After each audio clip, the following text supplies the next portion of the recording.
Students, good evening to all. Welcome to Andhra University Online Education.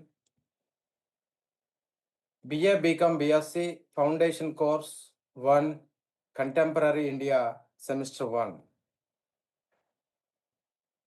So yesterday I explained up to regional parties. So today I will explain the remaining lessons in Unit 4 Center-State Relations.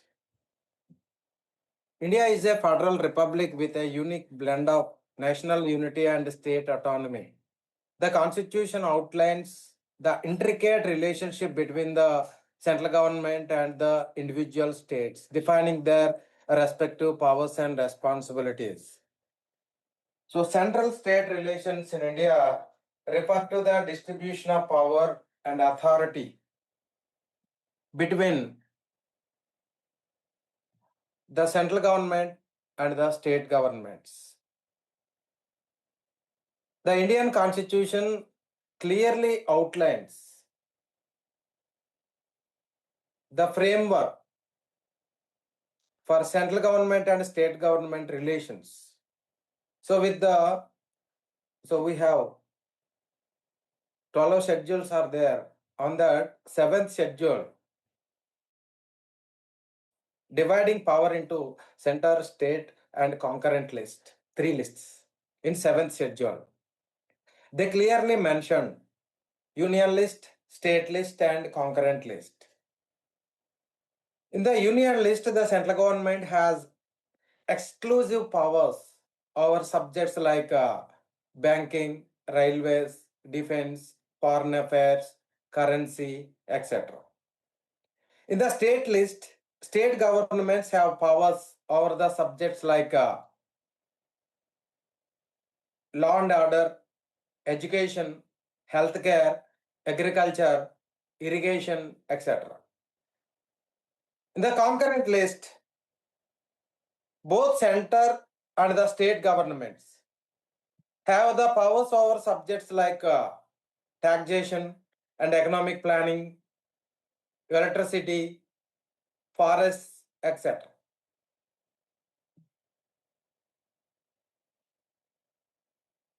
So this is for central state relations introduction, and India is a federation. India is a federal union of 28 states and 8 union territories, each with its own legislature, executive, and judiciary. So this system allows for decentralized governance and accommodates the diverse cultural, linguistic, and regional differences across the country. So India is a federal country with a unitary bias, often described as a, for example, K.C. Ware, the political thinker, quasi-federal system. Quasi means of federal system. The Constitution of India establishes a federal structure dividing the powers between the central government and the state government. So India is a federation because the following features we have: dual government. India has a dual system of government with central government and state governments. And the Constitution division of powers, second feature, federal features. The Constitution divides powers between the central government and the state governments through the 7th schedule. Clearly, they mention the powers union list, state list, and concurrent list. And independent judiciary. The Supreme Court of India is the highest judicial authority, ensuring the rule of law and federalism. And the Constitution is the supreme law of the land, outlining the framework for federalism. So కేంద్ర రాష్ట్ర సంబంధాలు అనేది unit 4లో 4వ topic. కేంద్ర రాష్ట్ర సంబంధాలు రాజ్యాంగం చాలా స్పష్టంగా విభజించడం జరిగింది 7వ షెడ్యూల్లో. 7వ షెడ్యూల్లో భారత రాజ్యాంగంలో చాలా క్లియర్గా శాసన సంబంధాలు, పరిపాలనా సంబంధాలు, ఆర్థిక సంబంధాలు. ఈ మూడిటిని కూడా చాలా క్లియర్‌గా చెప్పడం జరిగింది. ఈ లెసన్‌లో మనం వాటినే తెలుసుకుంటాం. అలాగే ఇండియా అనేది ఒక సమాఖ్య. Article 1 says that India is a union of states. India is a federal union of at present 28 రాష్ట్రాలు, 8 కేంద్రపాలిత ప్రాంతాలున్నాయి. సో, ఇందులో 8 యూనియన్ టెరిటరీస్‌లో ఢిల్లీ, పాండిచ్చేరి, జమ్మూ కాశ్మీర్‌కి శాసనసభలున్నాయి. అంటే అక్కడ గవర్నమెంట్, లెజిస్లేచర్, ఎగ్జిక్యూటివ్, జ్యుడిషియరీ ఉంది. ఇక మిగిలిన 5 కూడా కేంద్ర శాసన శాఖే లేదా కేంద్ర కార్యనిర్వాహక శాఖ, కేంద్ర న్యాయ శాఖే వాటిని పరిపాలన చేస్తారు. ఇక 28 రాష్ట్రాలకి ప్రతి రాష్ట్రానికి కూడా గవర్నమెంట్స్ ఉన్నాయి. అంటే లెజిస్లేచర్, ఎగ్జిక్యూటివ్, గవర్నమెంట్ ఉంది అంటే ఈ 3 ఉన్నట్టే. సో, ఇండియా అనేది ఒక ఫెడరేషన్. కొంతమంది రాజనీతివేత్తలు ఏమన్నారంటే, India is a quasi federal అర్ధ సమాఖ్య. అర్ధ అంటే హాఫ్, సగం. అంటే సగమే సమాఖ్య లక్షణాలున్నాయి. మిగిలినవన్నీ యూనిటరీ లక్షణాలున్నాయి అన్నట్టుగా వాళ్ళు చెప్పడం జరిగింది. ఎందుకంటే బలమైన కేంద్రం. కేంద్రానికి ఎక్కువ అధికారాలు ఉండటం అనేది ఏకకేంద్ర ప్రభుత్వం యొక్క లక్షణాలు. సో, మనం నిన్న మీకు కాన్స్టిట్యూషను, రాజ్యాంగం యొక్క లక్షణాల గురించి చెప్పినప్పుడు చెప్పాను. మనం ఫెడరల్ సమాఖ్య లక్షణాలు, ఏకకేంద్ర లక్షణాలు రెండిటిని మనం తీసుకున్నాం. మనకి ఏది సూట్ అయితే అవన్నీ తీసుకున్నాం. అందుకే కొంతమంది దీన్ని క్వాజీ ఫెడరల్ అర్ధ సమాఖ్య అని పిలిచారు. అయితే ఇండియా అనేది ఒక ఫెడరేషన్ అని పిలవటానికి రీజన్స్ ఏంటి అంటే 2 గవర్నమెంట్లున్నాయి. వాళ్ళ మధ్య పవర్స్ ఏడో షెడ్యూల్‌లో రాజ్యాంగంలోని మనకి 12 షెడ్యూల్లున్నాయి. అందులో ఏడో షెడ్యూల్‌లో చాలా క్లియర్‌గా ఎవరు దేన్ని పరిపాలించాలి, దేని మీద చట్టాలు చేయాలి, దేని మీద తీర్పులివ్వాలి అనేది చాలా క్లియర్‌గా ఆ లిస్టుల ద్వారా, ఆ జాబితాల ద్వారా చెప్పడం జరిగింది. కేంద్ర జాబితా, రాష్ట్ర జాబితా, ఉమ్మడి జాబితా. అలాగే ఇక్కడ జ్యుడిషియరీ అనేది ఒక స్వతంత్రత ఉంది దానికి. జ్యుడిషియరీ తనకు నచ్చిన విధంగా it means Indian penal code ప్రకారం వాళ్ళకి ఏది న్యాయం అనిపిస్తే దాన్ని తీర్పివ్వచ్చు. ఇది ఇండిపెండెంట్ జ్యుడిషియరీ. మిగిలిన వాటి మీద వీళ్ళు ఆధారపడాల్సిన అవసరం లేదు. అలాగే భారతదేశంలో కాన్స్టిట్యూషన్ అనేది అత్యున్నతమైంది. Constitution as a supreme. కాన్స్టిట్యూషన్‌లో ఉండే ఏవైతే ఆర్టికల్స్ ఉన్నాయో, నిబంధనలున్నాయో అవే అన్నిటికంటే పెద్ద చట్టాలు అని మనం చెప్పొచ్చు. సో, ఈ ఫీచర్స్ అన్నీ ఉన్నాయి కాబట్టి భారతదేశం ఒక సమాఖ్య రాజ్యము అని పిలవచ్చు. And so, now I explain the union list, state list and concurrent list. So just I explained in the seventh schedule of Indian Constitution clearly division of powers. Union list 100 subjects, state list 61 subjects, concurrent list 52 subjects. So the seventh schedule of the Indian Constitution divides powers between the central government and the state governments into 3 lists: union list, state list and concurrent list. So in the union list, subjects under the exclusive jurisdiction of the central government, such as defense, foreign affairs,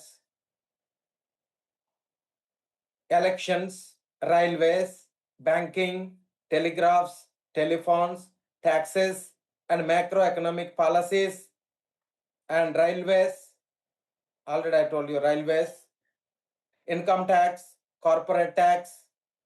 So this type of taxes altogether including in these 100 subjects. I cannot mention here all 100 subjects, but some of them I mentioned in this. So for example, defense. The national defense and military affairs under the control of central government, union list. Union list is under control. They can make laws, they can execute laws, they can interpret the laws. So in these 100 subjects, the state governments cannot touch it, cannot involve into these matters, these subjects. And for example, foreign affairs, international relations, diplomacy, agreements or treaties, etc. And currency.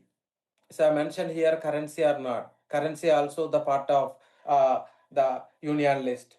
So currency, coinage and banking, and railways, national railways and transportation, and airways also the part of under subjects union list, national air transport and aviation, and telecommunications, telegraphs, telephones, national telecommunications and communication, and income tax, customs tax, and excise duties, corporate tax, and company law. Like these are all include the union list. So the central government they can made entire these all under subjects. They can made laws. They can central government. It means parliament. They can made laws in this, and they can implement the laws. They interpret the laws. The Supreme Court and the state list 61 subjects. Subjects under the exclusive jurisdiction of the state governments, such as law and order. Law and order means police, public order, and law enforcement, etc. And public health. So, public health, hospitals, healthcare, and medical services, etc. And agriculture, irrigation, and animal husbandry, like including in this agriculture, and land revenue, irrigation, and the local governments, so municipalities, panchayats, and local administration, and markets and fairs, regulation of markets, fairs and trade, sales tax, property tax, and other state level taxes. So, fully jurisdiction under the state governments, these 61 subjects. The central government may not be introduced, it means involved into these matters in the normal conditions. But in the emergencies, or some states are requested to made laws into these subjects, at the time the union government made these laws into these subjects. Otherwise, they cannot involve into these matters. And concurrent list 52 subjects. Subjects under the joint jurisdiction, central government and the state governments, such as education, forest, marriage and divorce, trade unions, criminal law, social services, environment. So, like these all under the jurisdiction of the both joint jurisdiction. It means both together they can make laws, they can implement laws, they can interpret the laws, but in the same subjects. For example, in education, if the central government made laws, they raise the fees, and the state government decrease the fees. For example, the intermediate or degree students, but the central government law was prevail, the state government law was dissolved. See if they touch it in same matter. So this is the concurrent list, 52 subjects. So 7వ షెడ్యూల్లో కేంద్ర జాబితా, రాష్ట్ర జాబితా, ఉమ్మడి జాబితా అని 3 రకాల అంశాలని చాలా క్లియర్‌గా విభజించడం జరిగింది.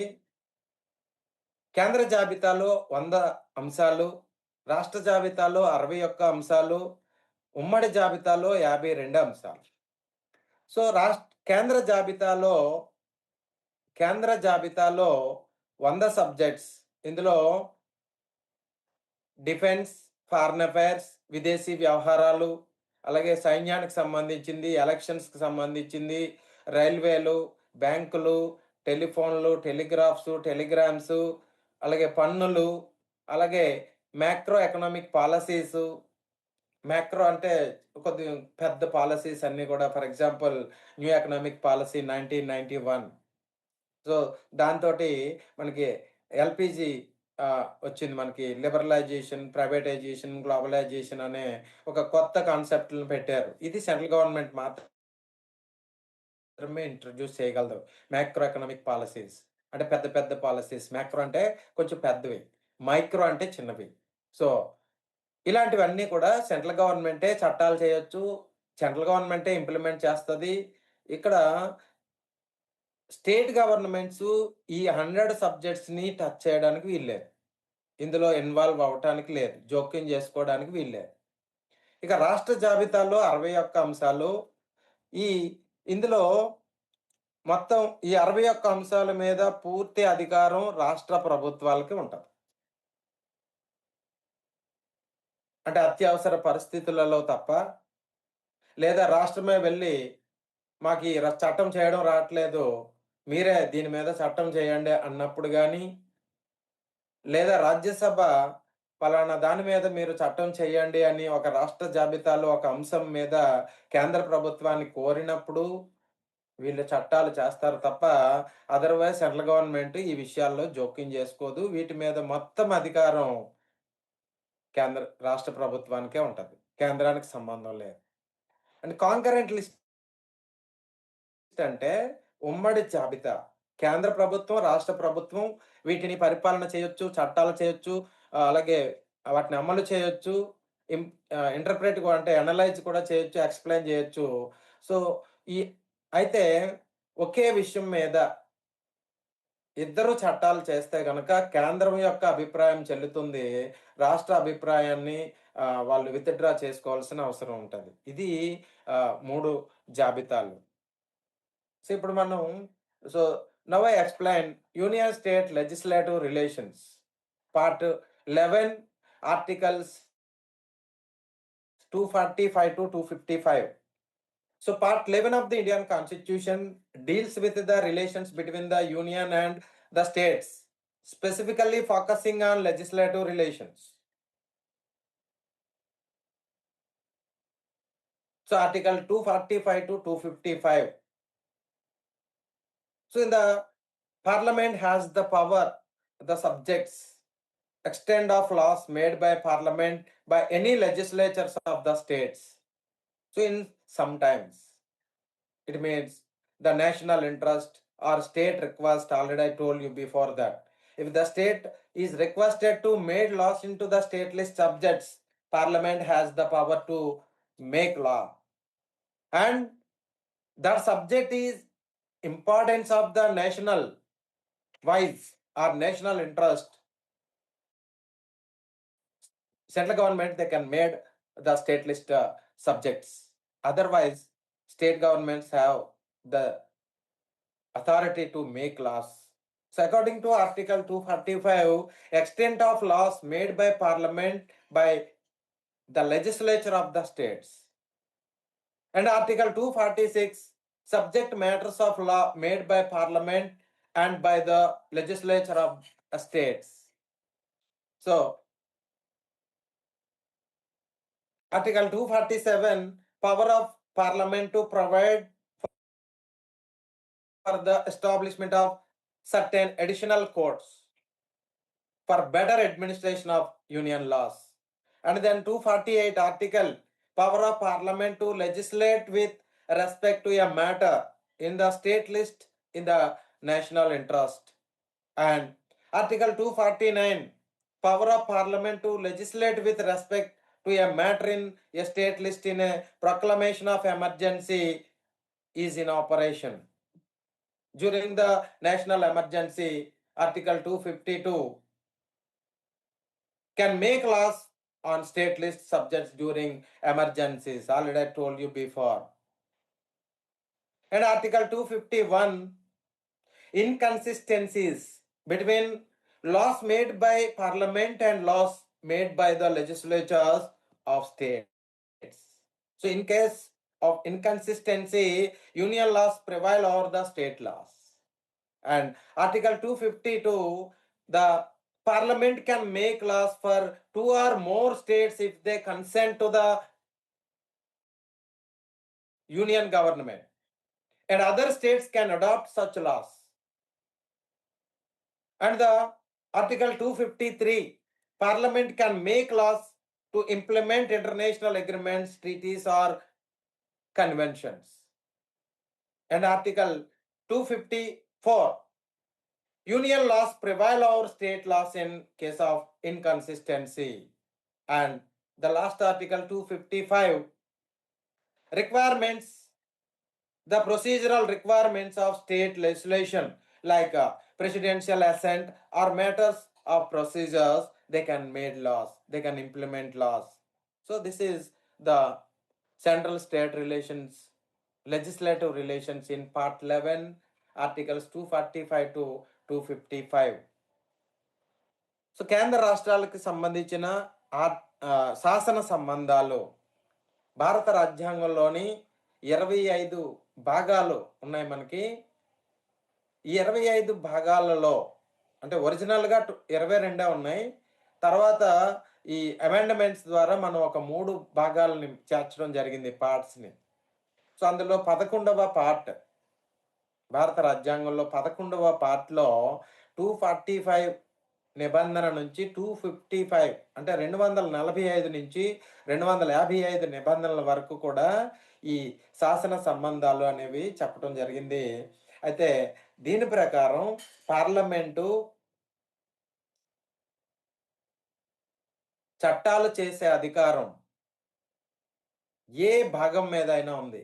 స్టేట్ లిస్ట్లోని ఏ పార్ట్ అయినా, ఏ సబ్జెక్ట్ మీద అయినా పార్లమెంట్కి చట్టం చేసే అధికారం ఉంది.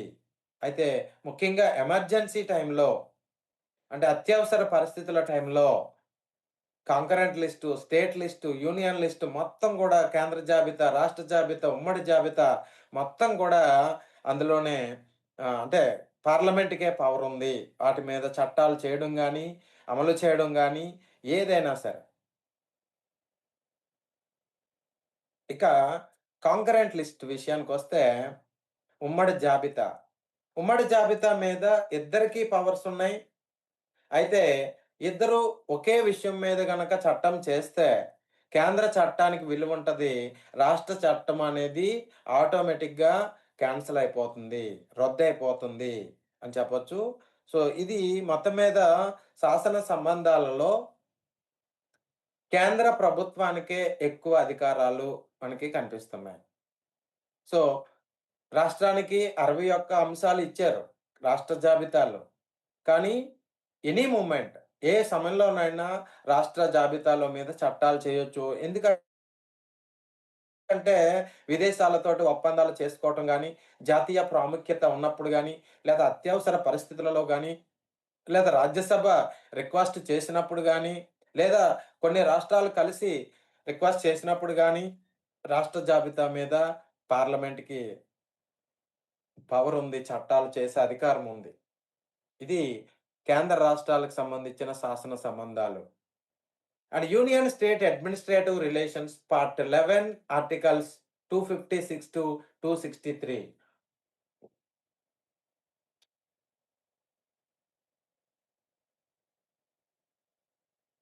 Part 11 of the Indian Constitution deals with the relations between the union and states, specifically focusing on administrative relations. Articles 256 to 263. Article 256, states are obligated to exercise executive power to ensure compliance with union laws. And 257, control of the union over states in certain cases. For example, the union government can give directions to the state on matters like construction and maintenance of highways, waterways, and communications, etc. States must comply with union directions. They cannot oppose the directions according to Article 257. And Article 258, The union can confer power and impose duties on states for implementing union laws. State give orders to the state governments.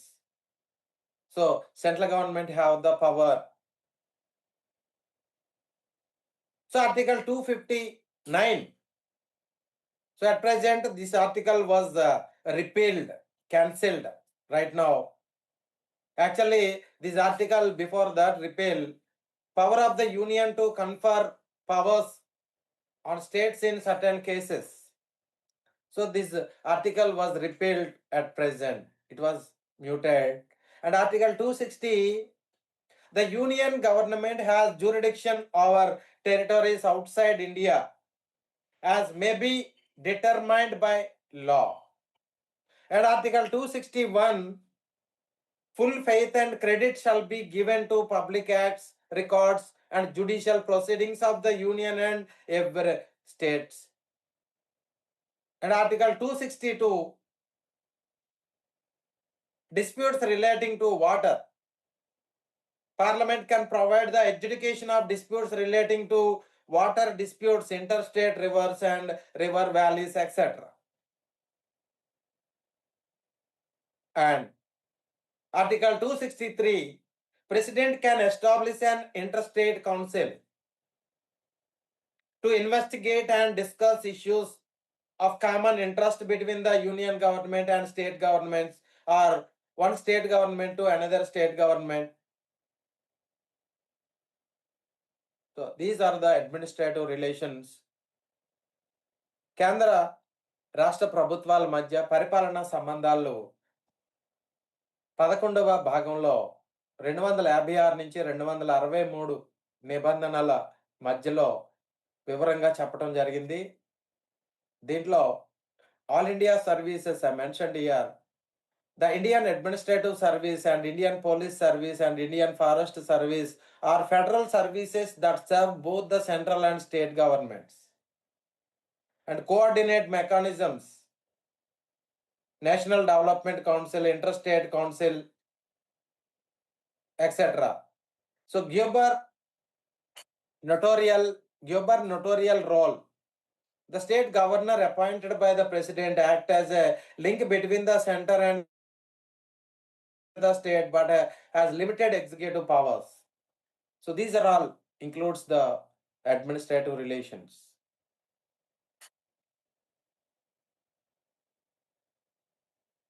So union కేంద్ర ప్రభుత్వం రాష్ట్ర ప్రభుత్వాలకి కొన్ని చట్టాలను అమలు చేయమని పని అప్పగించవచ్చు. ఆ టైంలో రాష్ట్రాలు తప్పనిసరిగా వాటిని అమలు చేయాలి. అలాగే కేంద్ర ప్రభుత్వం రాష్ట్ర ప్రభుత్వాలకి కొన్ని మార్గదర్శకాలు ఇస్తుంది, ఆదేశాలు ఇస్తుంది. ఏంటి అంటే హైవేస్, జాతీయ రహదారులు, అలాగే వాటరు ఒక రాష్ట్రం నుంచి ఇంకో రాష్ట్రానికి ప్రవహిస్తూ ఉంటుంది.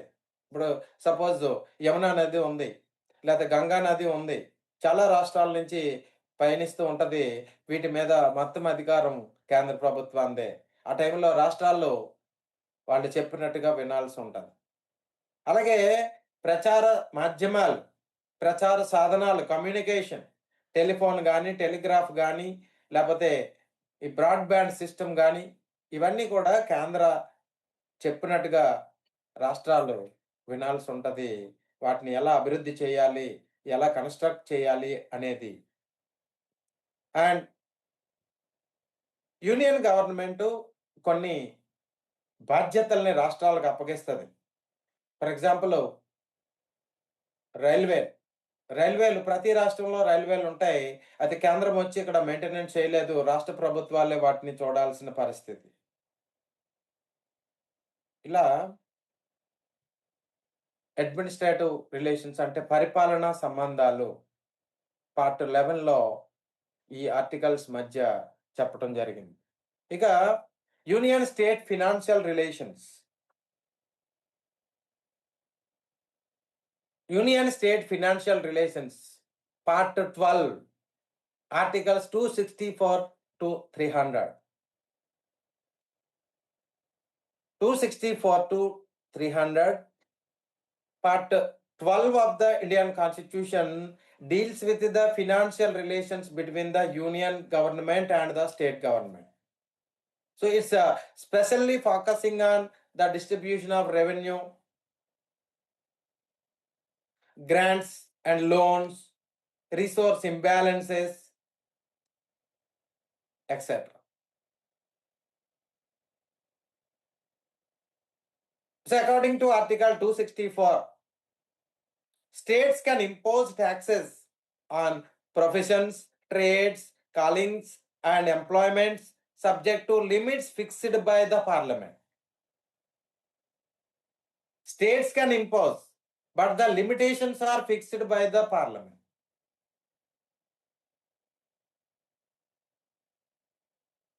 And according to Article 265, no tax can be levied.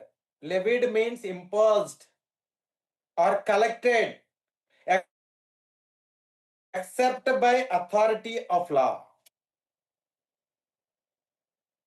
And Article 266, the consolidated fund and the public accounts of India and of the states. So all revenues received by the union or state are credited to the consolidated fund.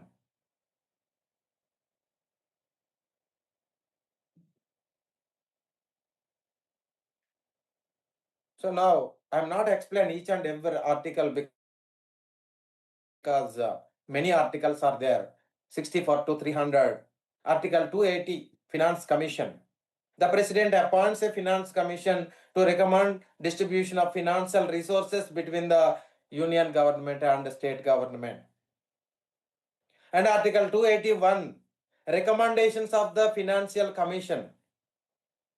The President places the Finance Commission's recommendations before the Parliament. So how to distribute the grants and loans to the central government to state government. The Finance Commission is explained or recommended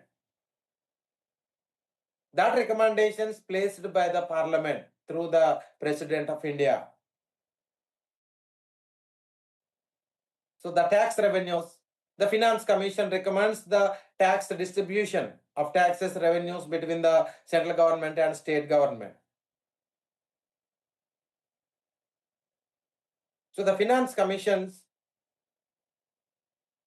resource imbalance. The Finance Commission addresses vertical and horizontal fiscal imbalances between the union government and state government. And grants and loans are provided to states is needed to assistance. So these are the main articles and main relations, financial relations between the union government and the state government. కేంద్ర రాష్ట్రాలకి మధ్య ఆర్థిక సంబంధాలు 12వ భాగంలో 264 నుంచి 300 నిబంధనల మధ్యలో వివరంగా చెప్పడం జరిగింది.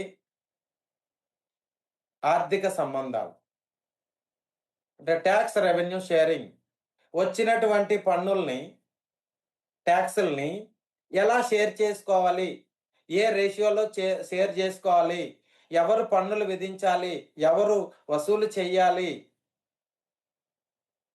అనేది క్లియర్గా ఈ ఆర్టికల్స్ మనకు తెలియచేయటం జరిగింది. అయితే రాష్ట్రాలు ట్యాక్సుల్ని విధించవచ్చు. ఫర్ ఎగ్జాంపుల్ వృత్తి పన్ను, ట్రేడ్స్ పన్ను. ట్రేడ్స్ అంటే ఎగుమతులు, దిగుమతులు, కాలింగ్స్ and employments subjects to limit fixed by the parliament. It means రాష్ట్రానికి ఫిక్స్ చేసే అధికారం లేదు. అయితే రాష్ట్రాలు వసూలు చేస్తాయి, బట్ దీన్ని ఫిక్స్ చేసింది, దీన్ని నిర్ణయించేది కేంద్ర ప్రభుత్వం.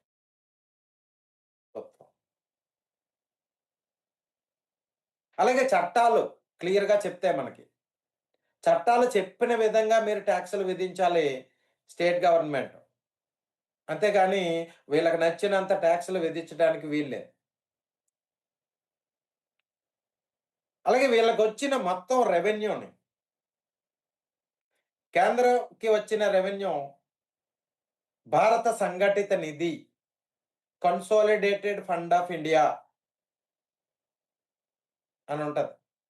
266 నిబంధన ప్రకారం భారతదేశం అంటే కేంద్ర ప్రభుత్వానికి 100 సబ్జెక్టుల ద్వారా, అలాగే ఉమ్మడి జాబితాలో ఉన్న కొన్ని సబ్జెక్ట్స్ ద్వారా వచ్చిన మొత్తం ఆదాయం, ఇప్పుడు ఈ జీఎస్టీ గాని, లేతే ఇన్‌కమ్ టాక్స్ గాని, లేతే మిగిలిన అన్ని రకాల పన్నులు కూడా భారత సంఘటిత నిధిలోకి జమ చేయాలి. అప్పుడు మళ్ళీ దాని నుంచి డ్రా చేసుకోవాలి. అలాగే రాష్ట్రాలు కూడా రాష్ట్ర సంఘటిత నిధిలోకి పెట్టాలి. అందులోకి జమ చేయాలి. అప్పుడు మళ్ళీ బడ్జెట్ పెట్టి మళ్ళీ రిసీవ్ చేసుకోవచ్చు. అయితే మనకి ఒక లెక్క తెలియాలి కాబట్టి, మొత్తం మీకొచ్చిన ఆదాయం మొత్తం గూడా ఈ సెంట్రల్ గవర్నమెంట్, భారత సంఘటిత నిధి, కన్సాలిడేటెడ్ ఫండ్ ఆఫ్ ఇండియా అందులో చేర్చాలి. అందులోకి జమ చేయాలి. అలాగే 267 నిబంధన ఏం చెప్తుందంటే, కేంద్ర రాష్ట్ర ప్రభుత్వాలు ఒక అత్యవసర నిధి, కంటింజెన్సీ ఫండ్ అంటాం ఇంగ్లీష్‌లో. అందులోకి కొంత అమౌంట్ జమ చేయాలి. లేదంటే భారత సంఘటిత నిధిలోంచి తీసి ఇందులో పెట్టాలి కొంత. అత్యవసర నిధి. ఫర్ ఎగ్జాంపుల్ మన ఇంట్లో కూడా వచ్చిన నెలకి అందరూ సంపాదించిన ఒక రూ. 1,00,000 ఇంటి అవసరాల కోసం, వాటి కోసం మనం ఖర్చు చేస్తూ ఉంటాం. అయితే అత్యవసర ఖర్చులంటే ఎవరికైనా హెల్త్ బాగాపోవడం, హాస్పిటల్ ఖర్చులు, లేపోతే మ్యారేజ్‌లకి వెళ్ళటం, లేపోతే ఏవైనా అత్యవసర ఖర్చులు ఇలాంటివి వచ్చినప్పుడు అవి మనం ఇబ్బంది పడకుండా ఉండడం కోసం ఏం చేయాలంటే కొంత అమౌంట్‌ని సెపరేట్ చేసి అత్యవసర నిధి అనే దాని కోసం ఉంచాలి. ఆర్టికల్ 267 చెప్తుంది మనకు అలాగని. కేంద్రాలు కూడా అంటే ఇప్పుడు ఫర్ ఎగ్జాంపుల్ మనకి నేచురల్ డిజాస్టర్స్ వస్తుంటాయి. అంటే సైక్లోన్స్ గాని, లేతే సునామీలు, లేపోతే ఆహ్, తుఫాన్లు. తుఫాన్ అంటాం, సైక్లోన్ అంటే తెలుగులో తుఫాన్ అంటాం. అలాగే భూకంపాలు, సునామీలు. సునామీకి తెలుగులో పదం లేదు. సునామీ అది తెలుగు, ఇంగ్లీష్‌లో కూడా సునామీ. సో, ఒక పెను తుఫాన్‌లాగా వచ్చిందనుకోండి. సో, ఇవన్నీ ఆ టైంలోని ప్రజలు ఇబ్బందులు పడుతూ ఉంటారు. ఆ టైంకి వీళ్ళు ఆల్రెడీ బడ్జెట్ వేరే దానికి అలాట్ చేస్తారు. అందులో డబ్బులు తీసి ఇందులో ఖర్చు పెట్టడానికి అవ్వదు. సో, డెవలప్‌మెంట్స్ మధ్యలో అయిపోతాయి కాబట్టి అత్యవసర నిధి అనే దాన్ని మెయింటైన్ చేయాలి.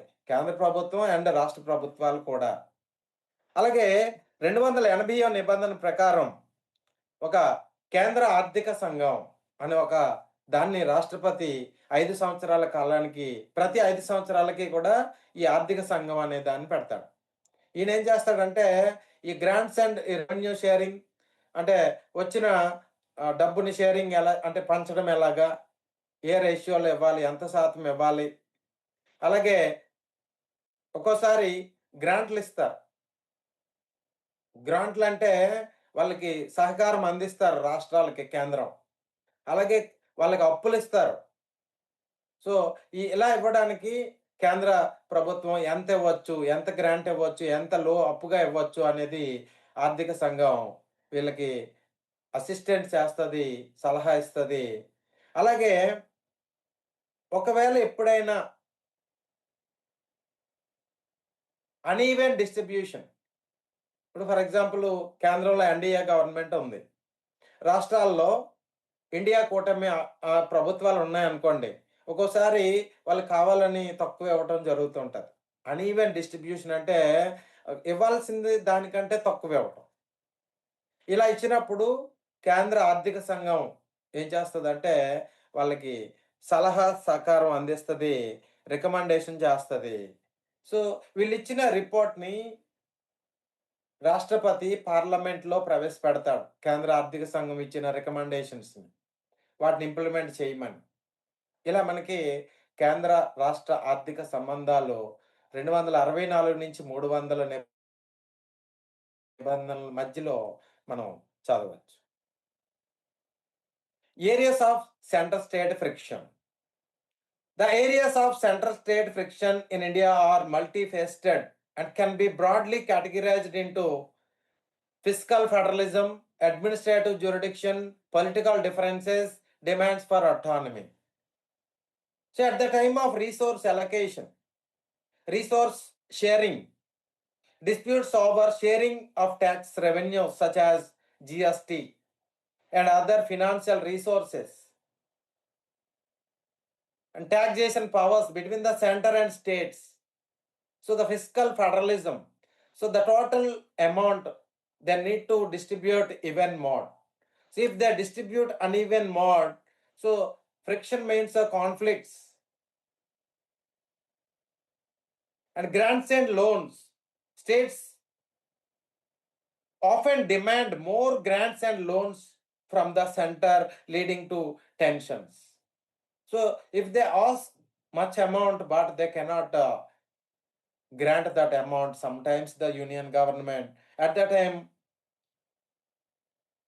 between the center and states, leading to tensions.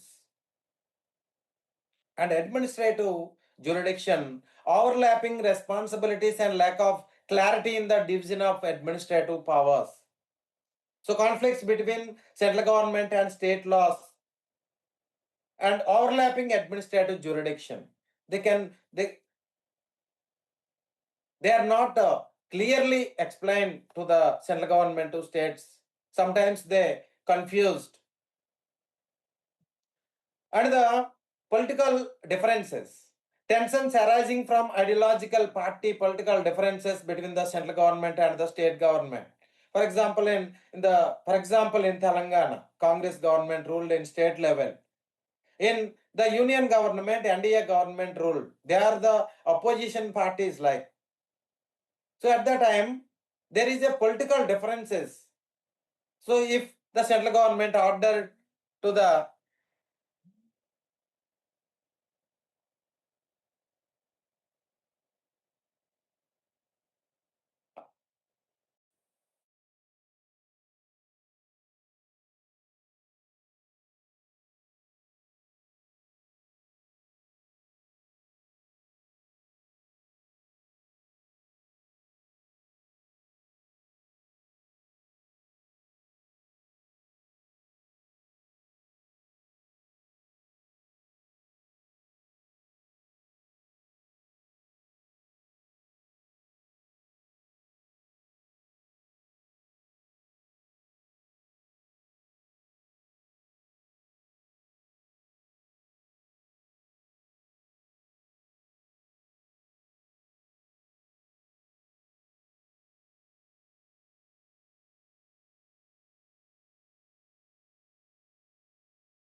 Rajmannar Committee recommended strengthening cooperative federalism through better central state coordination.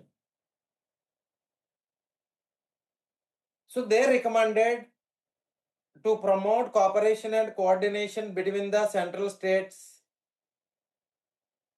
relations. And they ensure regular reviews of financial relations through the Finance Commission as a permanent body. And also restrict the Article 356 because the limit the use of presidential rule to prevent misuse. So these are the main recommendations of the Rajmannar Committee 1969. Rajamannar committee 1969లో ఏర్పాటు చేయడం జరిగింది. So Rajamannar committee కేంద్ర రాష్ట్రాలు సహకారంతో సమన్వయంతో పనిచేయాలి. ఇలా పనిచేయాలి అంటే అంతర్రాష్ట్ర మండలి అనేది ఏర్పాటు అవ్వాలి. అలాగే ఆర్థిక సంఘాన్ని శాశ్వతంగా ఏర్పాటు చేయాలి. అలాగే ప్రణాళిక సంఘాన్ని రద్దు చేయాలి. ఎందుకంటే 5 సంవత్సరాలకు ఒకసారి ప్రణాళికలు వేసి దేశాన్ని అభివృద్ధి చేయడం కాకుండా ప్రతి సంవత్సరం ప్రణాళికా సంఘం అనేది రాజ్యాంగబద్ధ సంస్థ కాదు. ఒక రాజ్యాంగబద్ధ సంస్థను ఏర్పాటు చేయండి అని వీళ్ళు రికమెండ్ చేయడం జరిగింది. అలాగే ఆర్టికల్ 356 నిబంధన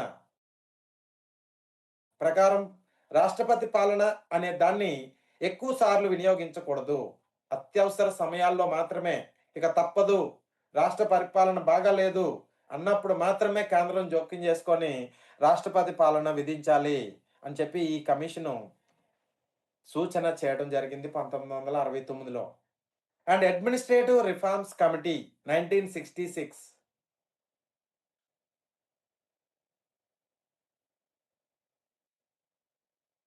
Administrative Reforms Committee suggested measures to improve administrative efficiency and accountability in central state relations.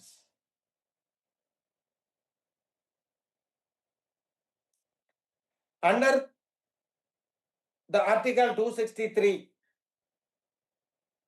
establish interstate council. So this committee also recommended, and this committee also recommended the same. And enhance state autonomy in decision making and increase tax devolution and grants.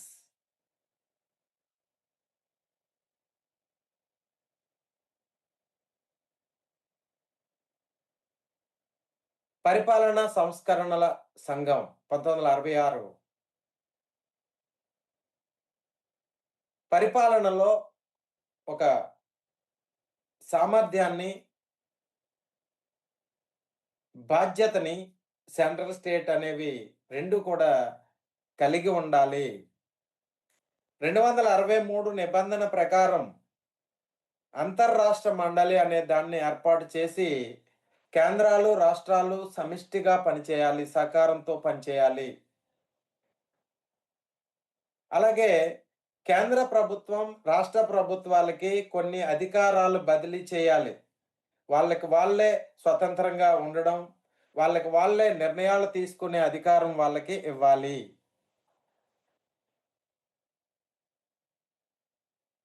ఇలా కొన్ని సూచనలు వీళ్ళు కూడా చేయడం జరిగింది కేంద్ర రాష్ట్ర సంబంధాలు బలోపేతం చేయడానికి. ఇక Sarkaria commission 1983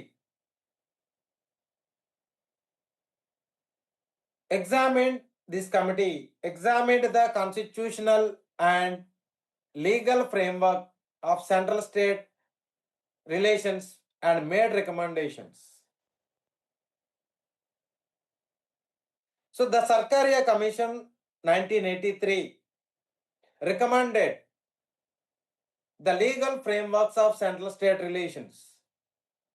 They recommend only as a last resort use Article 356 sparingly.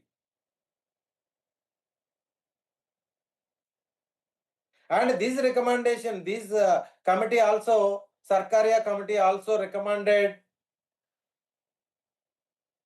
interstate council, establish interstate council for regular dialogue and cooperation. For effective administration, strengthen all India services, IS, IPS, IFS, like. So the governor role, and at the time of governor appointment, consult the relates the state chief minister.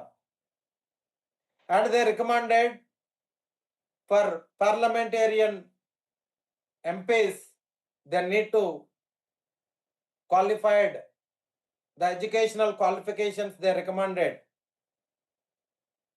For MPs, Lok Sabha, Rajya Sabha member, they want to become a representatives of parliament, they need to study, they need to complete degree, BA, BCom or BSc, UG level. And for state level legislature, the representatives need to complete intermediate, +2. But some of them are not accepted the central government, but they suggested 247 recommendations they give. So Sarkaria Commission was appointed 1983 at the time of Indira Gandhi. So after 1 year later, Indira Gandhi was assassinated. The bodyguards, Sikh bodyguards killed to Indira Gandhi in 1984. Then Rajiv Gandhi became a prime minister. So in 1987, Sarkaria Commission reports, submit the reports to central government. Sarkaria Commission 1983. So Ranjit Singh Sarkaria, Supreme Court justice, దీనికి chairperson. వీళ్ళు రాజ్యాంగబద్ధంగా, చట్టపరంగా ఏదైతే central state relations ఉన్నాయో వాటికి సంబంధించిన సూచనలు అనేవి వీళ్ళు ఇవ్వటం జరిగింది. 1983లో ఇందిరాగాంధీ ప్రైమ్ మినిస్టర్గా ఉన్నప్పుడు, ప్రధానమంత్రిగా ఉన్నప్పుడు ఈ కమిషన్ ఏర్పాటు చేశారు. 1987లో రాజీవ్ గాంధీ అప్పటికి ప్రధానమంత్రి, ఎందుకంటే 1984లో ఇందిరాగాంధీ కాల్పుల వల్ల చనిపోయింది. సో దానికి ఒక స్టోరీ ఉంది. సిక్కులు పవిత్ర ప్రదేశమైనటువంటి అమృత్సర్ గోల్డెన్ టెంపుల్లో ఉగ్రవాదులు ఉన్నారు అని చెప్పి ఇందిరాగాంధీ ఒక ఆపరేషన్ చేసి ఆర్మీ వాళ్ళని సూస్తో పాటు అందులోకి పంపితే సిక్కులందరూ కూడా హర్ట్ అయ్యారు.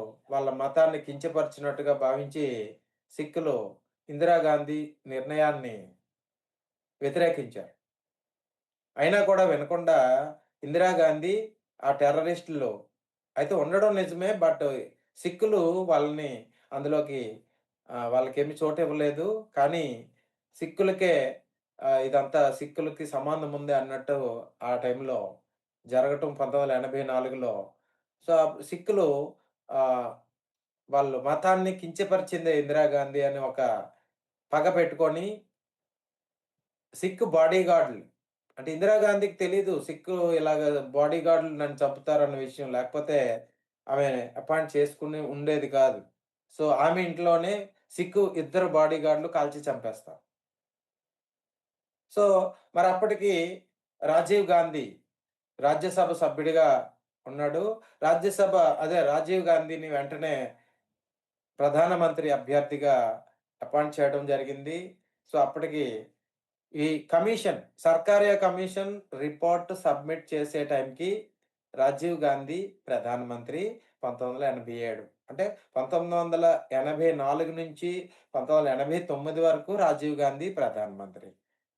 సో అయితే సర్కారియా కమిషన్ ఇచ్చిన కేంద్ర రాష్ట్రాలని బలోపేతం చేయడానికి, వాళ్ళ సంబంధాలను మెరుగుపరచడానికి సర్కారియా కమిషన్ ఇచ్చినటువంటి రికమెండేషన్స్, సూచనలు ఏంటి వీళ్ళు మొత్తం 247 సూచనలు ఇచ్చారు.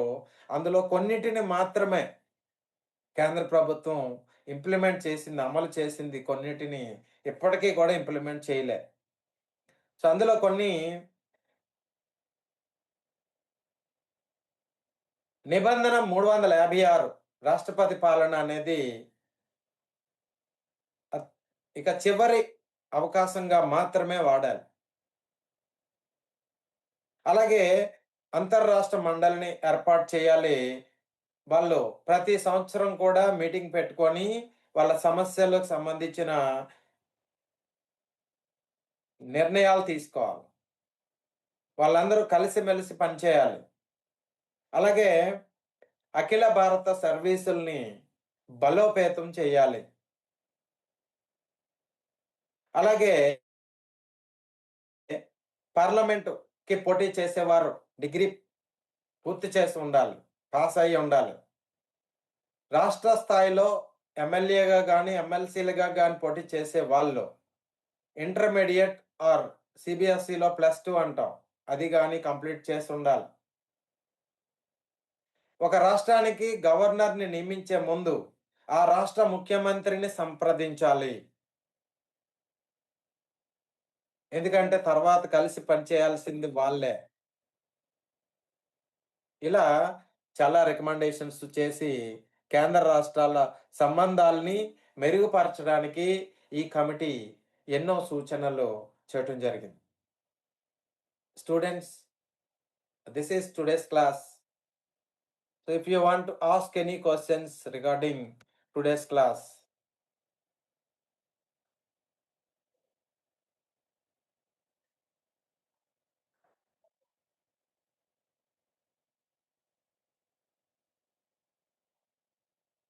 sir, please unmute all.